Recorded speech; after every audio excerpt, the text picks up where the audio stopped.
So, Bronwyn, thank you very much for making time to share your insights into the future of leadership. Very happy to be here, Doctor. Thank you for having me. It's great to have you. And before we walk into the future, Bronwyn, can you tell us a little bit about your backgrounds?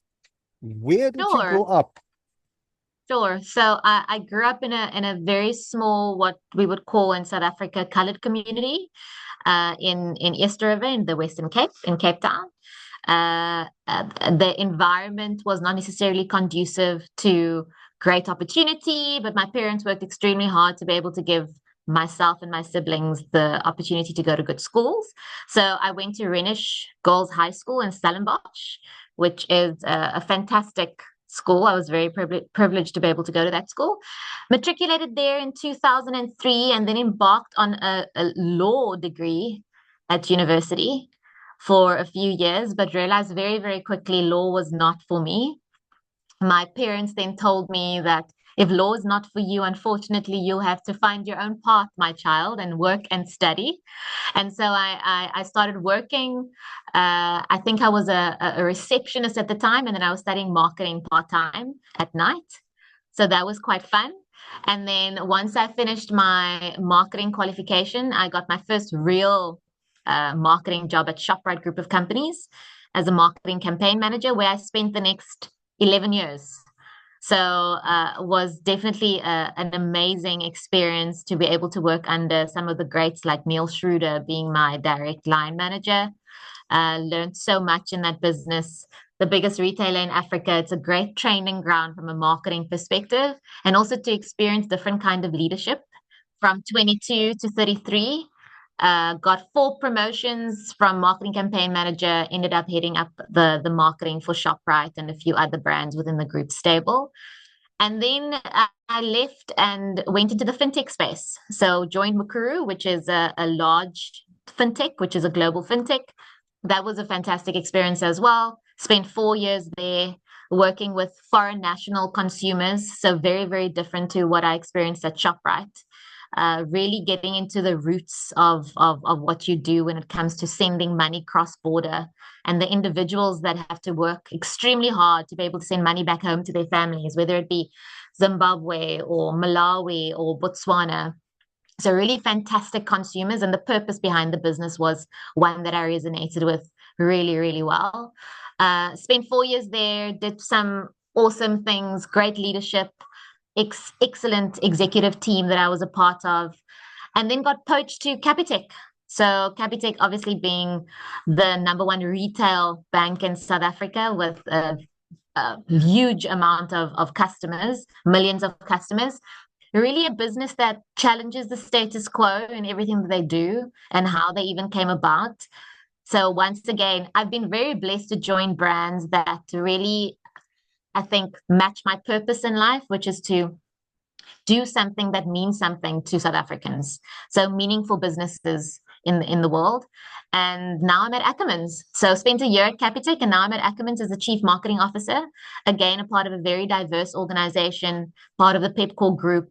Fantastic leadership team. I'm a part of, we're 5 executive females currently on the executive team out of 9. So that's not seen very often in this world that we live in today. So very proud of that. And yeah, that's where I am today, CMO at Ackermans. Thank you. Thank you, Bronwyn. And I saw on LinkedIn you are also living the brand. You do shop at Ackermans, right? 100%. I shop at Ackermans. I've always been an Ackermans shopper. Ackermans is obviously South Africa's #1 kids retailer. So there's no home, I think, in South Africa that has not experienced Ackermans. I shop for my babies when they were little kids at Ackermans. I still shop at Ackermans today for my kids and sometimes for other family members and for myself. It's a brand that's been a part of the legacy of South Africa for over 100 years. So there's no way you can't have touched Ackermans in some way. So, Bronwyn, if I may ask, what was your dream career when you grew up? So my dream career when I grew up, I really wanted to be Ally McBeal, which is why I studied law. So I wanted to be this hotshot lawyer. However, once I embarked on my law studies, it just wasn't for me. It wasn't creative enough for me, and I like the combination of data and creativity, and therefore law just wasn't that for me. Marketing just spoke to me, and the way I actually got into marketing was my sister-in-law. She was a producer on a TV show and invited me to visit her on set one day. And I experienced a little bit about the production side of marketing, which quite intrigued me because marketing wasn't really an option when I was growing up as a kid. It was either you become a doctor or a lawyer or an accountant or a dentist. Those were the things that you did. And so marketing was definitely not an option in my thought or frame of mind. And so once I went to work with her on that one day, shadowing, I experienced what a side of creativity was. And I was like, oh, I really enjoy this. So, yeah, my dream job and where I am today, I think I am in my dream job today. And what I thought my dream job was is quite opposite. So is it fair to say today you're advocating brands in the court of public opinion? 100%. I guess there's similarities. You're finding the golden thread there. And tell us, Bronwyn, who inspired you in your early days? Who inspired me is my dad. So my dad, in pre-apartheid days, as a colored male growing up in South Africa, very, very little opportunities. He had 7 siblings, and he had to leave school in grade 8, standard 6 at the time, grade 8, to go and work for his siblings. He worked in very many jobs and industries and eventually ended up in the bakery industry where he did extremely well with very, very little education, ending up being a bakery manager within the Pioneer Foods Group, which is part of PepsiCo today, and running multi-million rand operations with very, very little education. So the resilience that he had and just the willingness and the desire to achieve for himself and his family, he's definitely inspired me then, and he still inspires me today. And Bronwyn, you mentioned one major turning point in your career from law to marketing. Have there been other turning points in your career? I definitely think there have been turning points in my career when I've realized what my expectations are and how they've changed. When I became a mom, so I became a mom for the first time when I was 32 with my husband. And having a child, I think, changes your perspective on what you want out of life and the kind of leadership that you want to surround yourself with from a career point of view. Because if you're spending the bulk of your day away from your child or away from your kids, it needs to be worthwhile. So I think that was a turning point in my career where I actually decided to embark on a new industry, which is when I left FMCG retail the first time and embarked on a new industry to be able to expose myself to different ways of working, different cultures within organizations. And so that was definitely a turning point in my life that impacted my career. And then turning points in my career itself, I think I call them milestones. So great milestones and experiences that I've had. Being able to be the first brand in Africa to sign an English Premier League team for the brand Mukuru. That was huge. It took about a year to get over the line with the shareholders and the board, but I was very passionate about it and I eventually got it over the line. And then to be able to see your work on not just local TV, global TV, and on global superstars within the English Premier League, which is the most watched Premier League in the world, that was definitely a turning point in my career to also prove that nothing is impossible.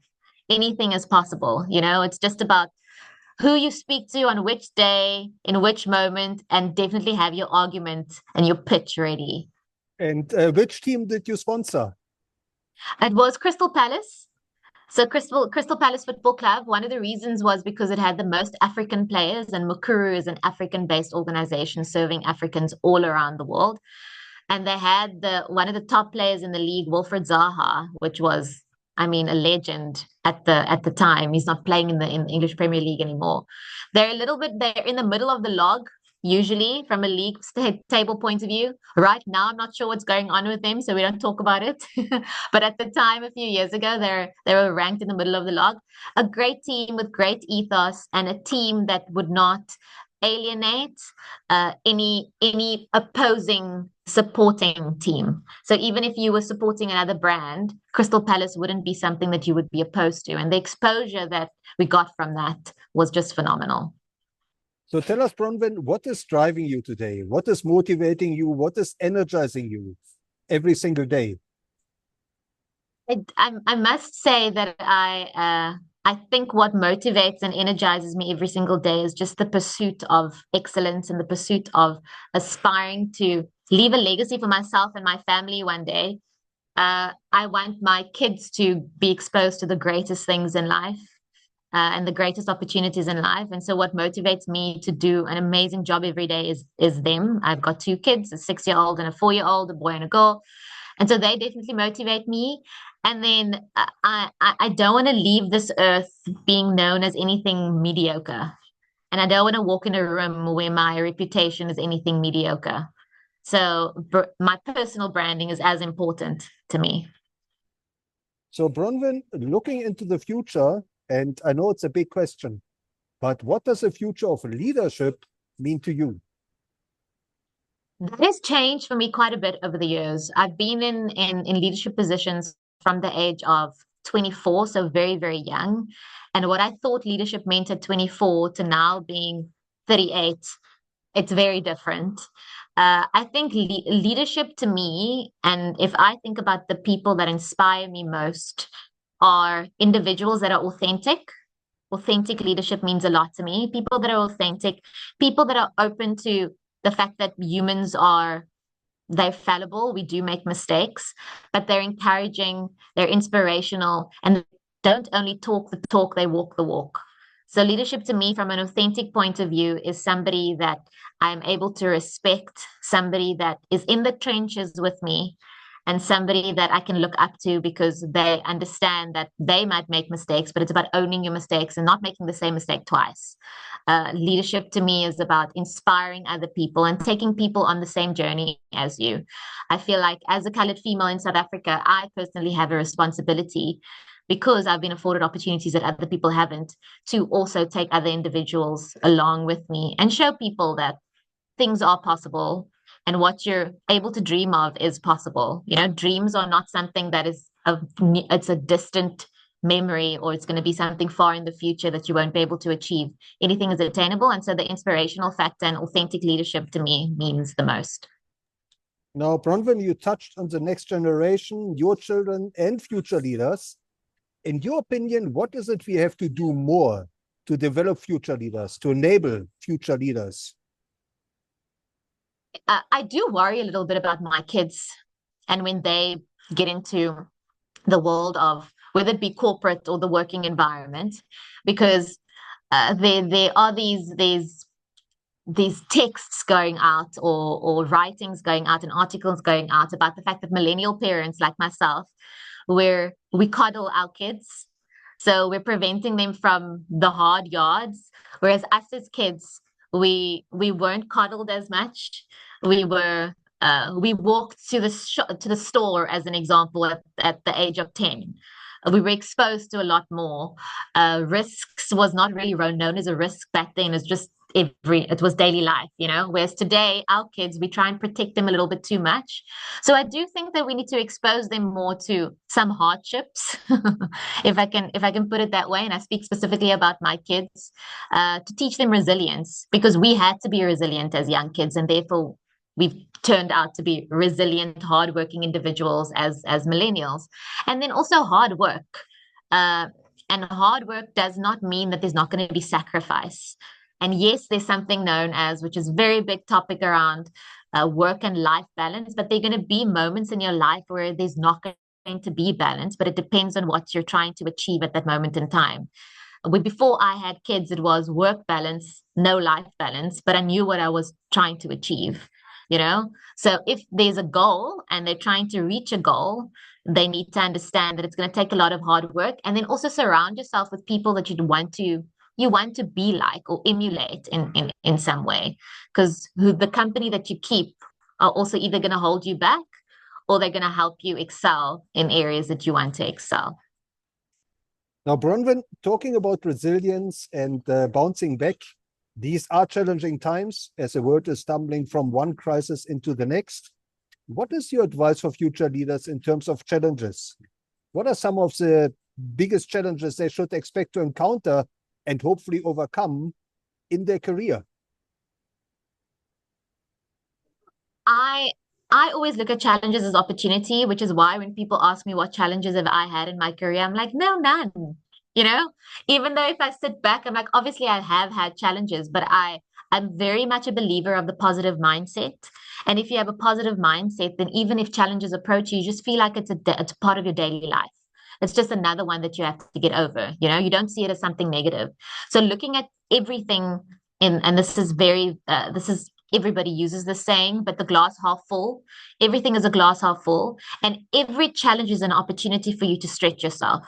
Because every challenge that I've had in my career, the things where I've doubted myself, can I do it? Am I able to achieve? Will I be able to get over it? I think it was Nelson Mandela. I can't remember who it was who said this, but every obstacle that you've encountered, you've already gotten over today. So if you look back at your life, the things that you thought you couldn't get over, things that you couldn't accomplish, the challenges that you couldn't get to accomplish, or those are the things that you've been able to accomplish, and those are the things you've gotten over to turn you into the individual that you are today. So I think challenges are fantastic. I mean, bring it on. I love challenges. They stretch me, they Mhm. excite me. Every day in my life is a challenge, and I look at them as opportunity for growth. So turning challenges into opportunities, Bronwyn, if Mm. you were to design a curriculum for future leaders, what are some of the key skills that you would want to factor in and maybe teach? I'll put them on a gladiator course. No, I'm joking. Physical endurance. No, I'm joking. I think from a curriculum point of view, the things that I think we lacked at school, especially when I think about primary school and what I'm trying to do with my kids today, is, and this somewhat speaks to the challenges question, but things that are missing from our curriculum today are basic fundamentals of adulthood. And what I mean by that is how to work with money, what taxes mean, what paying bills mean, those fundamentals, but then also how to engage with individuals and communication skills. So yes, you're taught a language at school, but you're never actually taught communication and effective communication. And I think that if you need to overcome challenges, being able to effectively communicate is very, very key to be able to overcome challenges. Not only to effectively identify what your challenge is, because lots of times people have feelings about a certain challenge but can't articulate themselves very well, but also to be able to negotiate to overcome the certain challenge. And then the basic fundamentals of not being shocked when you're an adult about your responsibilities in this world and the contribution that you actually make, and the responsibility to care. And so I think if you have those fundamentals, you can overcome challenges because you're rooted in what am I trying to achieve? How am I going to communicate effectively what my challenge is?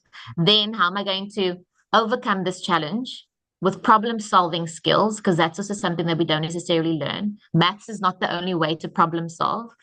And then the care factor. Why am I doing what I'm doing? And why is this important to me? Whether it's care for myself, care for my team, care for the brand, care for the environment or your family. Those are some of the fundamentals from a curriculum point of view that I think we're missing right now. Now, as a mentor to many future leaders, Bronwyn, can you maybe share a success story or two when you mentored an upcoming leader and that person took your advice to heart? I do. I have a great story about a lovely individual, somebody that actually we're still in touch, and she called me yesterday about advice. She's somebody that worked in my team at Shoprite. And then when I left for Mukuru, she had left the Shoprite at that time. But I called her and I said, "Hey, I want you to work in my team again." And she was like, "No, I'm not sure if I'm the right person for the job. I know what your expectations are. I'm not sure if I'm ready for that again." And I said, "You are the right person for the job. You are fantastic. I see all of the skills that we require in this specific role." And she not only is she a phenomenal hard worker, she's got a positive attitude. To me, it's all about those two things. The skill in terms of understanding how to read certain data points or understanding how to put together a campaign, those are the things you can learn. But attitude with a combination of hard work, she has millions in huge amounts. And so she worked in my team at Mukuru. She got promoted at Mukuru, and she became the head of marketing at Mukuru. She's phenomenal. The team respected her hugely. She built so much at that brand as well. I had left, and then about a year later, she had left, and now she's the head of marketing at another fintech brand. And she's somebody that still today we keep in touch, because I believe that once you've invested so much time into an individual that you really believe is capable of doing so much, that I will always pick up the phone when she calls me. I'll always respond to a message when she needs me. And from time to time, I'll check up on her as well, because we need people in our lives that we can rely on. And I rely on her as much as she relies on me. So even though I was more senior than her, there are things from that I learned from her when I chat to her, when we do engage. So I'm really proud of that encounter that I've had with her. And then there are younger individuals that I've given internship opportunities to, who have followed me actually from Mukuru to Capitec and now to Ackermans. And so whenever I do leave a brand, they say, okay, where are we going next? You know, so it's nice to be able to have a little tribe around you of people that believe in your vision, that believe in your leadership. And then it's lucky that I'm able to then also reciprocate, because I believe in their vision, who they are, and their leadership ability as well. I've been very blessed in that aspect. Thank you. Thank you. It's such an important lesson for future leaders. Now, Bronwyn, looking back over your own career, are there any role models of leadership whom you have encountered and maybe worked with that you would recommend future leaders should learn from? 100%. I said it in the beginning when I spoke about my career and starting out at Shoprite and being lucky enough to work with the legendary Neil Schroeder for 11 years. I think Neil Schroeder is an excellent individual to work with when it comes to marketing, and his mind, he's a genius. He's a genius. He's the kind of individual that challenges you to be greater and greater and greater and greater. And that kind of skill from a leader is phenomenal. So I definitely think him. And then I can only speak super highly of my current CEO, Adrian Nordia, the CEO of Ackermans. He is the kind of leader. His leadership style is very calm. He gives you your autonomy. He doesn't try and meddle in your role, because he trusts you as the expert in your field. And he believes in he believes in me. And he shows how he believes in me in the way he speaks about me when we're in a meeting, or the way he backs me, but also how he challenges me. So it's not to say that great leaders that I've experienced have been easy, because he does challenge me, and he challenges me to be better, and he challenges me to think differently certain times. And so I respect that so much. He's really a phenomenal leader that I joined this brand because of my first encounter with him. In my first interview with him, after I left our meeting, I said, if I join the brand, I'll join because of him. Because it took 1 hour for him to sell me on who he is, his vision, and his leadership style was transparent from the beginning, and the authenticity that I appreciate in leaders, he definitely has. So is it fair to say that people join leaders rather than brands? I think it's a combination of. I think so, from a marketing point of view, it could be both, right? Because marketing, you want to work with brands that are innovative, that do amazing things, that challenge the status quo, or have the opportunity or give you the autonomy to. But I can certainly say that I've been blessed to not only combine great brands and be lucky enough to work with great leaders. And I do joke and say that if my CEO does leave anywhere, it's going to be a buy one get one free situation, because I'll follow him wherever he goes. Now, Bronwyn, where can our listeners follow you, and how should they connect with you? So you can definitely follow me on LinkedIn. I'm quite active on LinkedIn. I think it's a phenomenal platform. Some people focus their lives on Instagram and other social media platforms. I think from a business point of view and just a learning point of view, the kind of diverse individuals that you get access to so freely on LinkedIn. So definitely on LinkedIn is the place to follow me. I'm very responsive as well with regards to messages. And last but not least, Bronwyn, what is your message to the millions of learners out there who are looking to finish school, start a career? What are maybe one or two success principles that they should keep in mind? I spoke about this in a podcast that I recently was interviewed on. And I have a philosophy that when I was the young 22-year-old starting at Shoprite, and before I had kids, and even today, I'm the yes person. So if somebody walks into the room or a boardroom or an office or whatever the case may be and says, "Hey, I have this project, I need somebody," no matter how busy I am, how I'm drowning, I'm the yes person. I'll put up my hand because people like people who get things done and people who are willing to put up their hand for extra. And that's a philosophy that I respect in other individuals. And I think that's one of the reasons that I've been able to achieve what I've been able to achieve in my career.